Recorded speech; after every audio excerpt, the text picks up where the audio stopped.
नमस्कार साथियों, स्वागत है आपका कन्या राशि के मई महीने के मासिक राशिफल के कार्यक्रम में।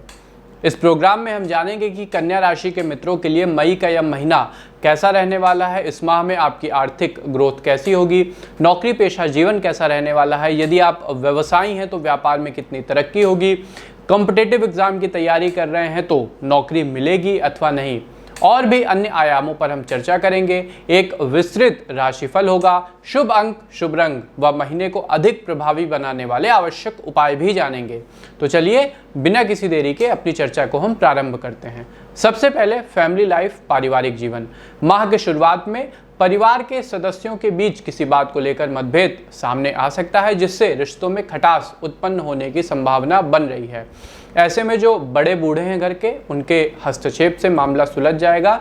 उनकी बात को आप लोग तवज्जो दीजिएगा। इस समय आपको धैर्य का परिचय देना होगा और परिवार के प्रति जो आपकी अपनी जिम्मेदारी है, व्यक्तिगत जिम्मेदारी है, उसका निर्वहन करना होगा और अपने स्वभाव में थोड़ा सा धैर्य रखिएगा। माह के अंत तक परिवार में कोई नई खुशी आ सकती है, कोई मांगलिक कार्यक्रम हो सकता है अथवा किसी सदस्य की सरकारी जॉब वगैरह भी लग सकती है। यदि आपकी संतान किसी एग्ज़ाम में बैठने जा रही है तो वो अच्छे अंकों से उत्तीर्ण भी होंगे। घर के बाहर कोई नव निर्माण भी आप करा सकते हैं अथवा कोई फ्लैट वगैरह भी खरीद सकते हैं। व्यापार और नौकरी, व्यापारियों के लिए यह माह नए अवसर लेकर के आएगा व आपकी कई महत्वपूर्ण व्यक्तियों से भेंट भी होगी, जिनकी समाज में अच्छी खासी पकड़ होगी। पिछले कुछ माह में जो कुछ भी नुकसान हुआ है उसकी भरपाई इस माह संभव है। साथ ही आपके अपने मित्रों से संबंध और ज़्यादा मजबूत होंगे तथा उनसे आपको भविष्य के लिए उचित सलाह भी प्राप्त होगी। उनके परामर्श के अनुसार आपकी व्यापारिक ग्रोथ बढ़ेगी। सरकारी नौकरी कर रहे लोगों के लिए यह माह आपसी भाईचारे वाला होगा। जो भी आपके सहकर्मी, आपके संगी साथी हैं, उनके साथ आपका रिश्ता ज़्यादा मजबूत होगा या आपके लिए कुछ नया अनुभव लेकर के आएगा। प्राइवेट जॉब करने वालों में मुख्यतः कंप्यूटर व मीडिया से जो लोग जुड़े हैं वो अपने जॉब में तरक्की करेंगे, जॉब चेंज भी कर सकते हैं, जहां आपकी योग्यता के अनुसार आपको ज़्यादा अधिक सैलरी व पद, बड़ा दायित्व मिलेगा।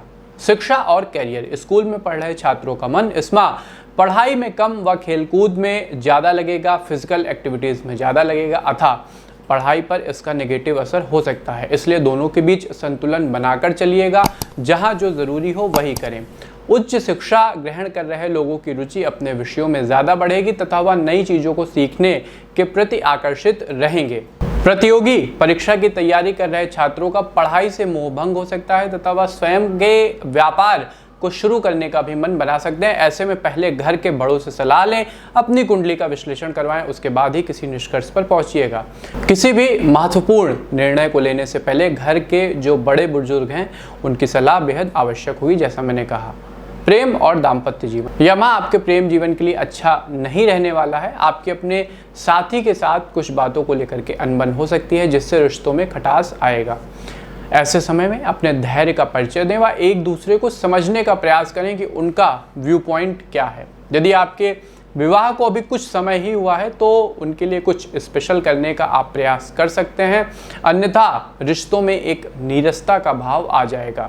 सिंगल लोग इस माह अपने किसी निकट के दोस्त से रिश्ता स्थापित कर सकते हैं। विवाह की प्रतीक्षा कर रहे लोगों के लिए बुआ पक्ष की ओर से अच्छा रिश्ता आएगा, जिसकी कंपैटिबिलिटी आपके साथ मिलेगी।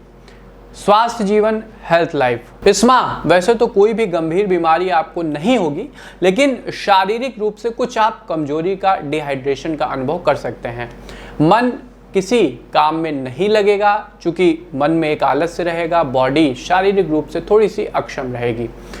कामकाज से बचने का भी आप प्रयास करेंगे। ऐसे में सुबह जल्दी उठकर योग करने की आदत डालें और सुबह का पहला आधा घंटा आपको सूर्य देव के सानिध्य में बिताना होगा। मानसिक रूप से कोई समस्या नहीं होगी, लेकिन कुछ बातों के बारे में ज़्यादा सोचने से तनाव आ सकता है, इसलिए ऐसी बातों पर बेवजह चिंतन मत करिएगा। कुछ चीज़ों का जो समाधान है वो परमात्मा की कृपा से समय आने पर स्वयं निकल जाता है। हर एक बात पर आवश्यकता से अधिक विचार करना आपको चिंता में डाल सकता है। कन्या राशि के मित्रों के लिए मई महीने में शुभ अंक रहेगा नंबर 9 और शुभ रंग रहेगा लाल। अब आते हैं अपने आवश्यक सेगमेंट उपाय पर। तो कन्या राशि के मित्रों, मई माह में आपको हनुमान जी की आराधना करनी है। मंगलवार, शनिवार सुंदरकांड का पाठ करिए। प्रत्येक बृहस्पतिवार भगवान जनार्दन की आराधना करिए। सोमवार भगवान भोलेनाथ की आराधना करिए, रुद्राष्टक का पाठ करिएगा और प्रत्येक सोमवार बल्कि प्रत्येक दिन भगवान भोलेनाथ पर यदि आप शमी पत्र अर्पित करते हैं तो जीवन की जो दुख और तकलीफ़ें हैं वो कम होंगी। इसके अलावा जहाँ कहीं भी आपको ऐसे व्यक्ति दिखते हैं जो किसी कारण से, किसी भी वजह से समाज के हाशिए पर चले गए हैं, आर्थिक रूप से, शैक्षिक रूप से थोड़ा सा पीछे रह गए हैं, उनकी आपको सहायता करनी होगी। तन मन धन जैसे आप उनकी सहायता कर सकते हैं अवश्य करिए, इससे आपके जीवन में पुण्य प्रभाव बढ़ेगा। तो ये था साथियों कन्या राशि के मित्रों का मई माह का मासिक राशिफल। एक एक विषय पर हमने बात की। शुभ अंक, शुभ रंग व माह को अधिक प्रभावी बनाने वाले आवश्यक उपाय भी जाने। कार्यक्रम कैसा लगा कमेंट बॉक्स के माध्यम से हमें बताएं। कोई सुझाव हो तो वो भी सादर आमंत्रित है। एस्ट्रोविद आशीष के पेज को और यूट्यूब चैनल को लाइक और सब्सक्राइब कर लीजिएगा। मुझे दीजिए आज्ञा, मिलते हैं आपसे अपने किसी अन्य ज्ञानवर्धक कार्यक्रम में। तब तक के लिए आप सबको हमारी राधे राधे।